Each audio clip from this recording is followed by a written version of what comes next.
Thank you very much, Gabe Pruitt. And once again, we welcome everybody as we kick off week number 2 of the Grand Circuit meet here from the famed Red Mile in lovely Lexington, Kentucky. I'm your host, Dave Brower, this afternoon, and we've got a special guest handicapper with us with all kinds of breaking news and information. It is my good friend and buddy, Gordan Waterstone, Hall of Famer Gordan Waterstone from the Horseman and Fair World, part of that great team that produced that picturesque and wonderful magazine along with Kathy Parkner. Gordan, first of all, good afternoon to you. Thanks for coming on here. Lots to talk about as we peer over what they will all be racing for on Sunday afternoon, the 127th edition of the Kentucky Futurity contested this Sunday afternoon. And we've got breaking news. We'll get to that a little bit later. But first, for the folks that may not have been tuned into what was going on all week at the Lexington Selected Mixed Sale here, this town has been buzzing, and Tuesday night's opening session smashed a lot of records. It was very, very exciting, to see those horses. People were hoping that we'd hit $1 million horse, and we ended up having 2. I was in the back ring when the first one sold, and when that bid went up at $1 million, everybody cheered. And the bidding hadn't stopped yet. So it was pretty exciting. It was hot there as the weather. Yeah, the weather has been a little bit toasty, folks. One more day. We've got to get through today. Tomorrow and Saturday look like they have spectacular forecast. Sunday's still a little bit ominous and iffy. We're hoping the rain gods stay away, but we'll deal with that when we have to.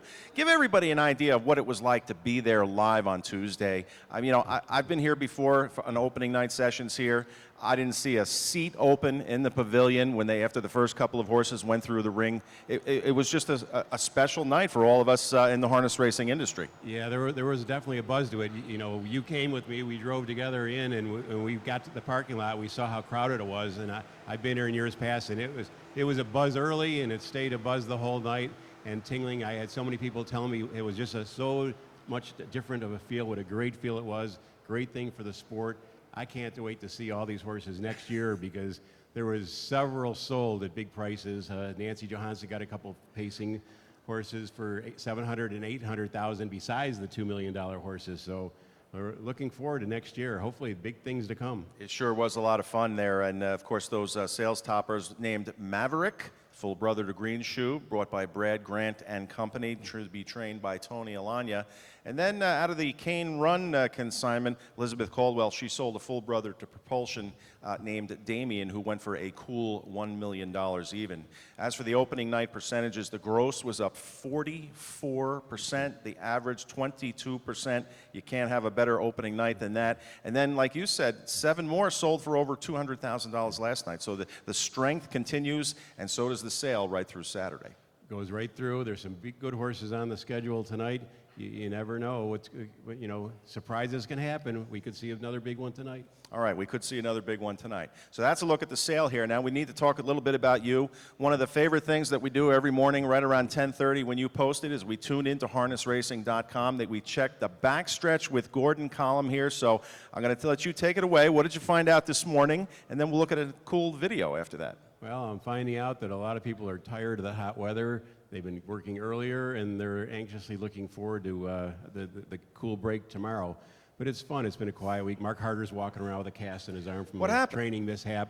He's kind of keeping it under the closed vest without divulging, but he said it wasn't anything serious. So that's it. Working on a mystery, I've learned was not entered in the Tattersalls. Spiked a fever. It came down, but Brian Brown wants to be sure, and so he'll keep the horse out again.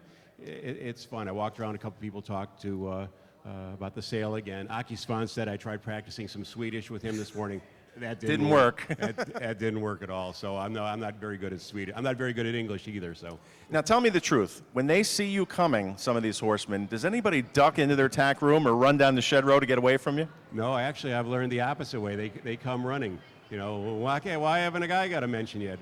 What's wrong with me? You see me, why didn't you mention? So I try to fit everybody's name in. It's impossible. You've had plenty of opportunity this week. So, by the way, I'm thrilled just because all the years that we've known each other, this is the first time that I've ever done an interview with you. Well, that's I'm good. honored. That's good. We're putting you to work here, too. Now, for the folks out there who might not know how to get in touch with your column and then just your website in general, tell us where to go.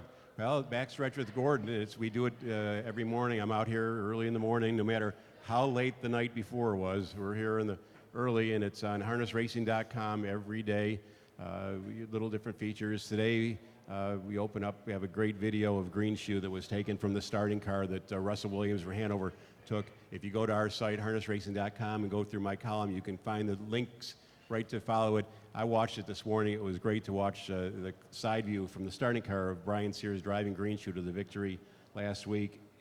It's going to be a great futurity. I'm looking forward to see. Hopefully the weather holds I off. know. We're going to deal with the weather, and we'll keep you fully updated as we proceed through the rest of this week with the Grand Circuit action. Let me get your impression of the racing overall the first week.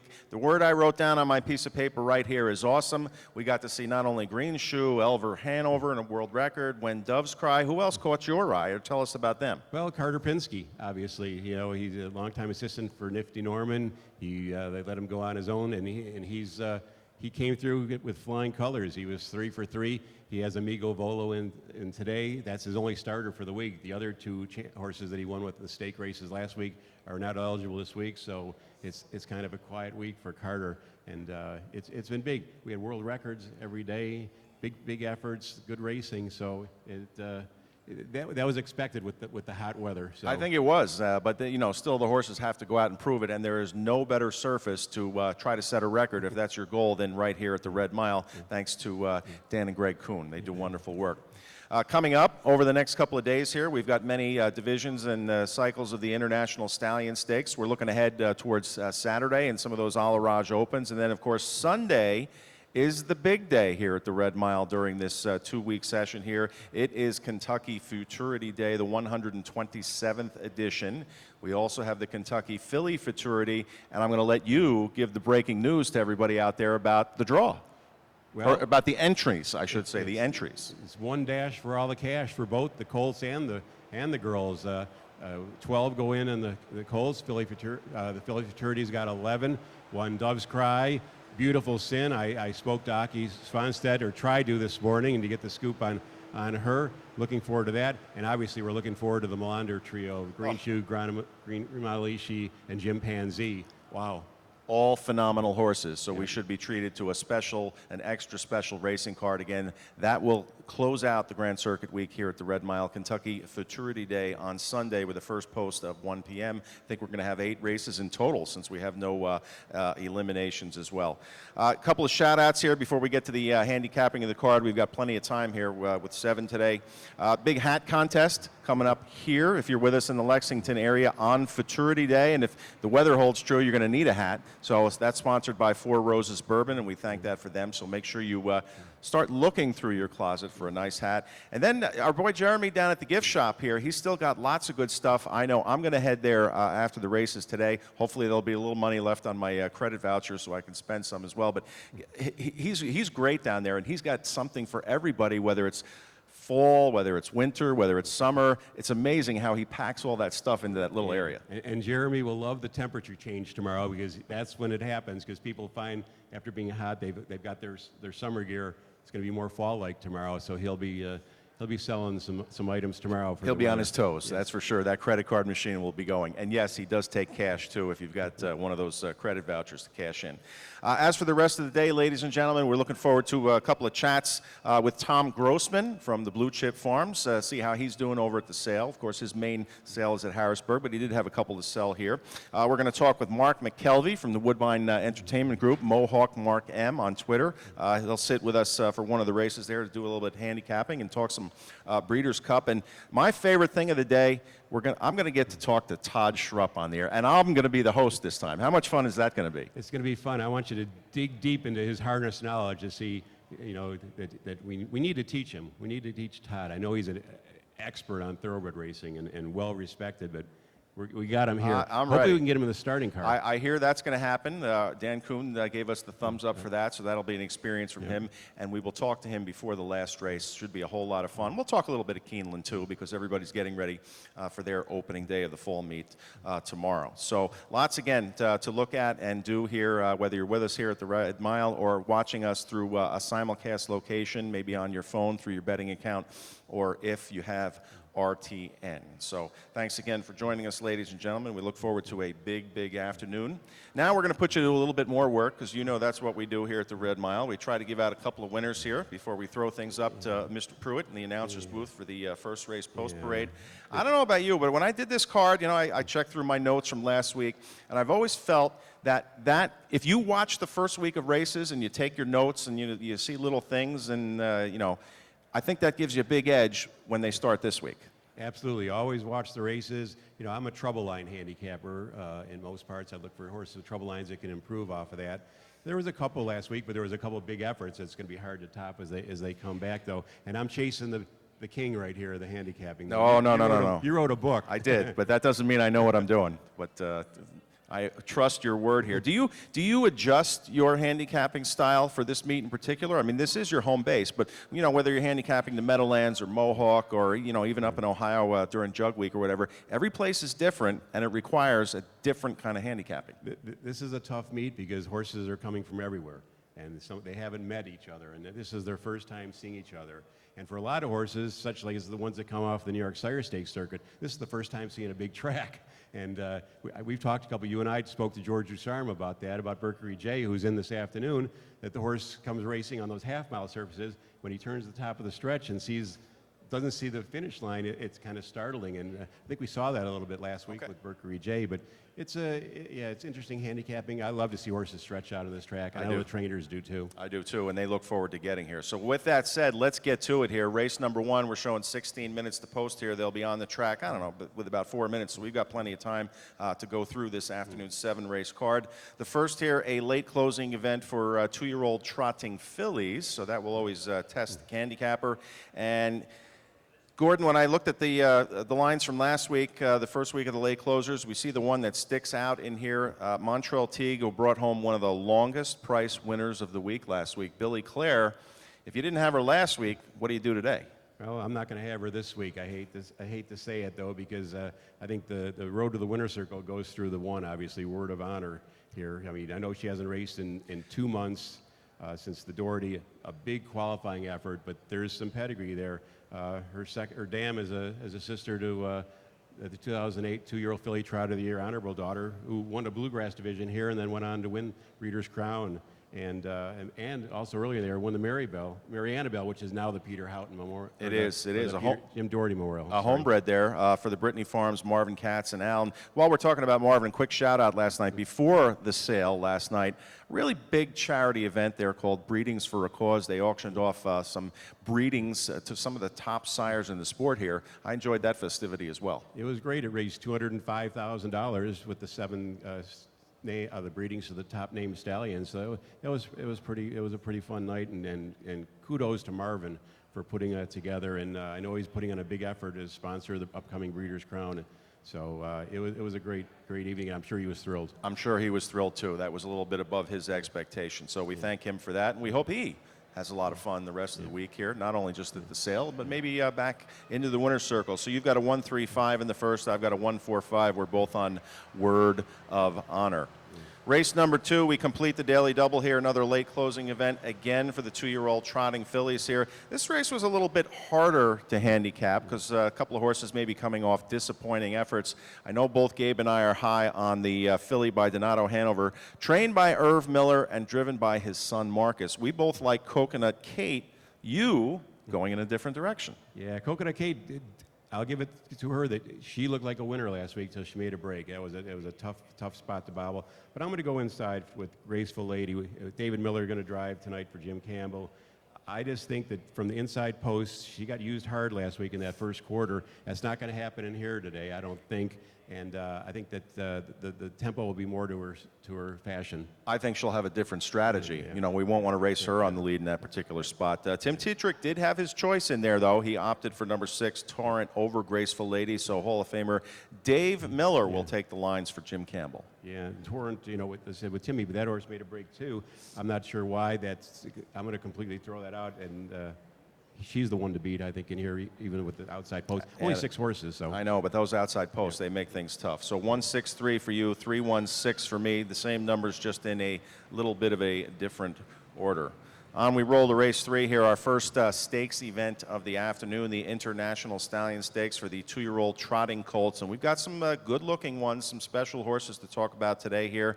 A bunch of different ways you could have gone in here. I'm looking over your pick. Again, we're completely opposite in this race. I was going to give another chance to Chris Page and the Burke Brigade with It's Academic, and I wrote Change of Tactics. That's what I'm hoping for from him. Well, change of tactics, baby, because Chris Page he just got married last Saturday, so he might be a little worn out a little bit. He's had enough time to recover. Celebrating all week long, so we'll see. But absolutely, it going to be a tough trip last week out of the 8-hole, leaving hard. But I'm going to go inside beyond Kronos, Jim Campbell. I'm going to go back to back with the stable. Big post change here for that horse. Exactly. Big post change from the inside, and I just think this is the perfect spot. Also looking for a little improvement, I think, from Team Melander in there. Trainer Marcus's brother, Matthias Melander, who with Rome pays off. Better post as well. And I kind of like the way that horse finished last time. It looked like they specifically wanted to race him from behind, maybe a little bit more aggressive today. That's what I'm expecting tonight, a little bit for the post, for the last start, as we tune up a little bit probably for the Breeders' Crowns. They want to see a little bit more out of their horses this afternoon. I would think so. And keep in mind there, look out for number 7, Move Out of My Way, K, for Norm Parker. He's going to pick up Yannick Gingras despite that outside post. So 4-7-1 for me, 1-3-2. You can't be any more different than that. Hopefully one of us will be right. Sometimes we're both wrong. I reluctantly left the 7 out of my picks because it's trained by Norm, who's the brother of my boss Kathy, as I call her. So I was going out in the danger zone, not mentioning. That's okay. We got him in there. We got him to shout out. Race 4, the division number 2 of the International Stallion Stakes, a purse of over $92,000 for these 7 trotting colts. And boy, I'll tell you what, we've got a real marquee matchup in this event between 2 winners of the Bluegrass last week. Dexter Dunn drove both of them. Number 3, EL Ideal for Oka Svanstedt. He also drove Amigo Volo for Carter Pinsky. I bet this was a tough choice. Which way did he go? Well, not really for me, because I was so impressed with Amigo Volo last week that it was hard not to come right back with the horse. Last quarter in 26-3, just absolutely drew off from the competition, and he looked like he had plenty in reserve. So there was no decision for me here. The question was who to go with second, and I went with a little bit edge to expectations. There again, coming off a little bit of a post relief. Had the 9-hole in the Kentucky Tiger Stakes final. Finished a good 2nd and 7th last week. Got a tough trip early. So I'm going to give him a little bit of an edge over EL Ideal for this runner-up honors. At least we agree on this one. You're a 7-2-3. I'm at 7-6-3. So that's going to be one of the most anticipated races of the day to see which one of those spectacular colts gets the nod. Yeah, as you know, George Ducharme told us about Berkery J. I know. He said, I asked, what would you do to get that horse a little bit better for this week? And he told me, we went to church. We'll see. Stranger things have worked on horses before. On to the 5th race here, 5-6-7. That'll be the final pick 3 of the afternoon, a late closer here for 2-year-old trotting fillies again here. Now, I have a really good trip note on a horse in here, and as I peer over, you don't even have my top pick in your 3 selections. You better go back and look at the replay on number 5, Queen Tricks, last week for Pete and Melanie Wren. I'm just telling you.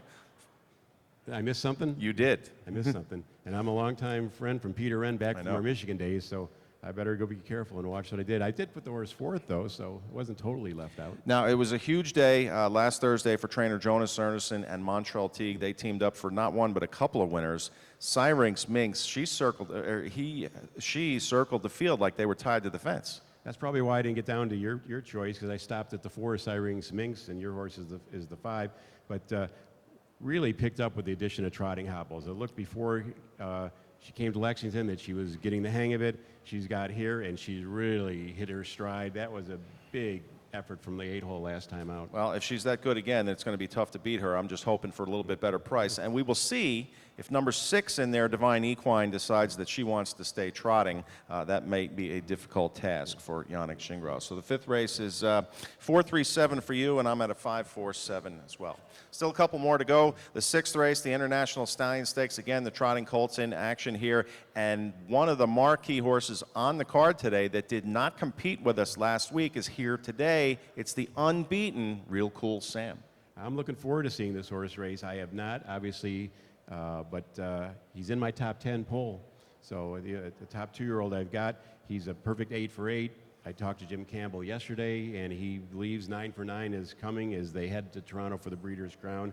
Done nothing wrong, and he's hard to fault. He's going to get a little test today because if you watch the races last week, Oka Svanstedt unleashed Gangster Hanover. Now, I know he's got the outside post in here, but at some point today, these two are going to hook up, and we might see something special. You never know. Absolutely. I'll be looking for Gangster Hanover probably coming up first over against David with Real Cool Sam at some point. And I expect around the last turn they're going to be head for head. And it's definitely sentimental for all of us. Real Cool Sam, if you don't know the story, he was named after our dear friend, the late Sam McKee, who could have been sitting in this chair and announced the races here for so many years. Great story and great of Jules to name it after. He used to watch that horse race with Sam. Yes, he did. So we will always be rooting for him. We'll see if that unbeaten streak stays alive. Just one more to look at here. With 7 minutes to post, they'll be stepping onto the track momentarily. The Super High Five here in the 7th race. Late closer here. We've got 2-year-old pacing fillies in action, and we've got an overflow field of 11. A lot of different ways you can go. The posts really made this difficult for me. I ended up trying to stay inside. Again, it's Pete and Melanie Wren here. Odds on Greenville. I think the inside post, a lot of action, and a late kick, if he can shake free, could produce an upset. Again, it looks like you found another Wren jewel that I missed, I suppose. Only if they win, though. You know that. The fourth, right? Absolutely, the fourth. But I went right next door to you. The 2 with sailed by. Andy McCarthy had his choice of some horses here. Some post relief after a pair of 7s the last couple starts, and the 9-hole the week before. Big third-place effort last week long in a big mile. So I think the trip is going to be to his suiting. Right to the winner's circle. You've got some really nice pedigrees in there. Take a look at number 3, Shining Beauty, who woke up with a big mile here last week. She's by Captain Treacherous out of the American Jewel. So champion by champion, homebred there for George Siegel's Brittany Farms. And then even number 7, Pristine Beauty. You know, the Everett Foundation mare, Precious Beauty. She's been so good, producing nothing but horses that pace and pace fast. This one's a daughter of Art Major. I think she's ready to improve and wake up a little bit more today. Yeah, I didn't use it here, but I'm always a rooter for Jim Everett in the barn because it's a Kentucky stable, and it's great, you know, when you can root home the Bluegrass boys. All right, we will see how that last race goes. If we get any kind of an upsetter, maybe we will have a carryover in that Super 5-5. We've had that twice already so far in the first week of the Grand Circuit action. So 5 minutes to post. It's time for me to wrap it up. My thanks to you for coming on with us this morning here. Lots of good information. Remember, check out that column, you know, right around 10:30, 11 in the morning or whatever, Backstretch with Gordan, harnessracing.com. And did you have a little fun today so far doing this? I had a lot of fun. I'm concerned that I'm going to walk downstairs and everyone's going to be coming flooding at me to get a mention tomorrow's Backstretch. Why not? That's what you're here for. It's the lifestyle, and it's the 2 weeks that we look forward to each and every year here in Lexington. So Gordan Waterstone, Dave Brower, we're going to sign off here. The post parade will be up next in just a moment here with Gabe Pruitt at the top of the stands. Stick around, folks. It's going to be a fun day. A little bit later on, we'll have the draws for both the Kentucky Futurity and the Philly Futurity. We'll do that after race 5. So thanks for joining us again today. Good luck and have fun. Stick around.